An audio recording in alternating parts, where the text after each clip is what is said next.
ಕಾಲವು ಅಣ್ಣ ನಿಮ್ ಮನೆಯಿಂದ ಕಾಲ್ ಬಂದಿದೆ ನಿಮ್ ತಂದೆದು. ಮರೆಯಬೇಡ ನೀ ತುಂಬಿಕೋ ಮನದಲ್ಲಿ ಎಂದಿಗೂ. ಅಪ್ಪ. ಹೇಗ್ ನಡೀತಾ ಇದೆ ಮಗನೇ ನಿಂದೆಲ್ಲ ಕೆಲ್ಸ? ಅಯ್ಯೋ ಅಪ್ಪ, ಎಲ್ಲ ಚೆನ್ನಾಗಿ ನಡೀತಾ ಇದೆ. ಅಪ್ಪ ನಿಂಗೆ ಇನ್ನೊಂದು ವಿಷಯ ಗೊತ್ತಾ? ನನ್ಗೆ ಜಾಸ್ತಿ ಕೆಲ್ಸನೇ ಇರೋದಿಲ್ಲ, ಪೂರ್ತಿ ದಿನ ಬೋರ್ ಆಗ್ತಾ ಇರುತ್ತೆ.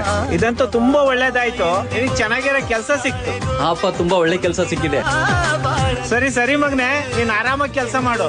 ಸ್ಫೂರ್ತಿ ದಾರಿ ದೀಪ ನಿನಗೆ ಅಣ್ಣ ನೀನ್ ಸುಳ್ಳು ಯಾಕೆ ಕೇಳಿದೆ ನಿಮ್ ತಂದೆಯವ್ರ ಹತ್ರ? ನಾವ್ ಇಷ್ಟೊಂದು ಕಷ್ಟಪಟ್ಟು ಕೆಲಸ ಮಾಡ್ತಾ ಇದೀವಿ, ನೀನ್ ನೋಡಿದ್ರೆ ಕೆಲ್ಸದಲ್ಲಿ ಕಷ್ಟನೇ ಇಲ್ಲ ಅಂತ ಹೇಳ್ತಿದ್ದ ನಿಮ್ ತಂದೆಯವ್ರ ಹತ್ರ. ಬ್ರೋ, ನಾನಂತೂ ಕಷ್ಟದಲ್ಲಿದ್ದೀನಿ. ಅಪ್ಪ ಹೇಳಿ ಯಾಕೆ ತೊಂದ್ರೆ ಕೊಡ್ಲಿ? ಮನೆಯವ್ರಿಗೆ ಅನ್ಸುತ್ತೆ ಮಗ ದುಡ್ಡು ಗಳಿಸಕ್ ಹೋಗಿದ್ದಾನೆ ಅಂತ. ಆದ್ರೆ ಮಗ ದುಡ್ಡು ಹೇಗ್ ದುಡಿತಾನೆ ಅದು ಮಗನಿಗೆ ಗೊತ್ತು.